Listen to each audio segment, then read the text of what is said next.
like right now when it comes to attribution and like very like focused on SaaS, right? Like where we play, right? Like because tech company partnerships play a bigger role, right? Due to APIs, etc. I see like the way that people are currently trying to solve it is via processes. And we're back to the issue that we had that Lizzie described initially about AEs not looking for all of this and that. And we expect people to tag partners here and there. And there's all kinds of stuff that, first of all, people don't do it and then they play games. And we end up back in square one where the leadership is like, you know what? If this, we're just going to look at source revenue, right? I don't care. It's just sourced revenue. We can track that, right? You submitted a referral and we closed that deal, which isn't like what audit partnership does. And I think like influence revenue is like something that's tricky to figure out. And I think we need to find a way to do this without all of these manual processes. And people listen to gong calls and do all this crazy stuff that wastes even more of their time to figure out attribution to justify their role. What you can do really well with Gen AI, you can work on large data sets, identify patterns and build more objective rules to be like, hey, this is true influence. What I'm afraid of when it comes to building an attribution model or approach is that every company you sell it to, they're going to have their own way of thinking because we don't have standards, right? Like we're not in marketing, at least we have like, different mindsets, like first touch, last touch. Like they're different mindsets and philosophies and they're established, but I'm afraid of like partner teams, everybody does their own thing and those might be geared towards like what they try to prove. That's going to be what makes building a solution difficult. But I think we can figure something out there.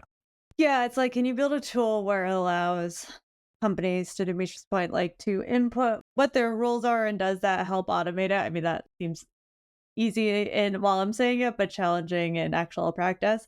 I mean, I think the way I think about partnerships is like if you're building a great tech and channel partnership program, it should influence most of your deals. People should be coming to your website, seeing what integrations you have, and that should be part of their decision-making process. Or they see a co-marketing event, or they talk to someone who at a product they're using and they mention you. And that's like the whole point. It's part of like your brand and your go-to-market, and it should touch everything. That's great. What are we actually like accounting the revenue for? And so that becomes the different question. And if you have a company that believes in that first idea of like it should influence everything, then what do we actually want to give you credit for? And so it's hard because the partnerships teams play a sales role on the channel side, but they almost play more of a marketing role on the tech side. And yeah, we'd be nice to have standards. Be nice for us to come up with But standards. let me give you a counter argument. I don't think the standard is something that will solve the problem. I know it sounds like a silver bullet. I think it sounds good. But look at the selling process.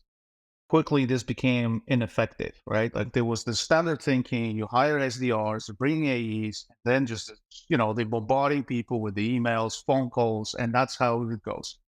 And people started to realize, damn, if I'm selling a product for 5K and I'm having all these people on my payroll, I'm pissing away money. Forgive me Mhm. my French, right? And now I'm having the CFO hat.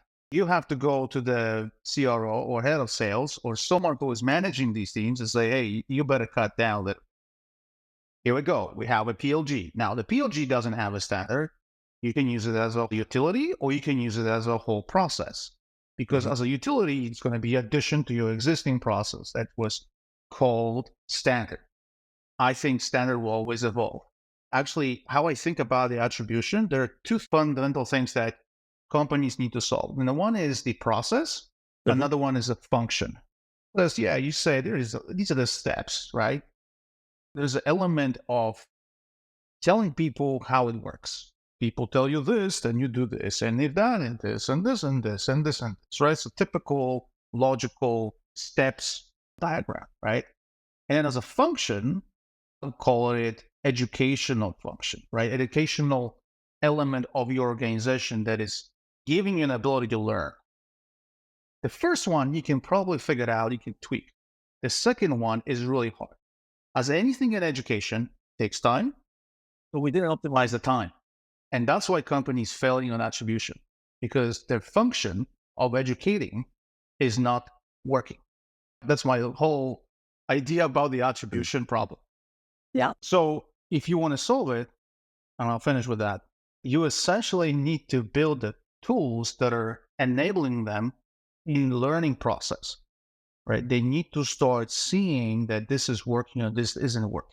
Yeah. And then they just go back to the process and adjust. It's not the other way around. But most people think. No, I like that. I like the rant. I think Same. Oh, it's yeah.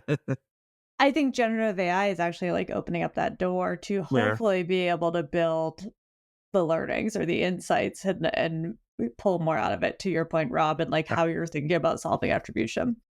Yeah, I totally agree. I think we don't just implement another thing and then we're like, hey, this is This is solved. the gold standard.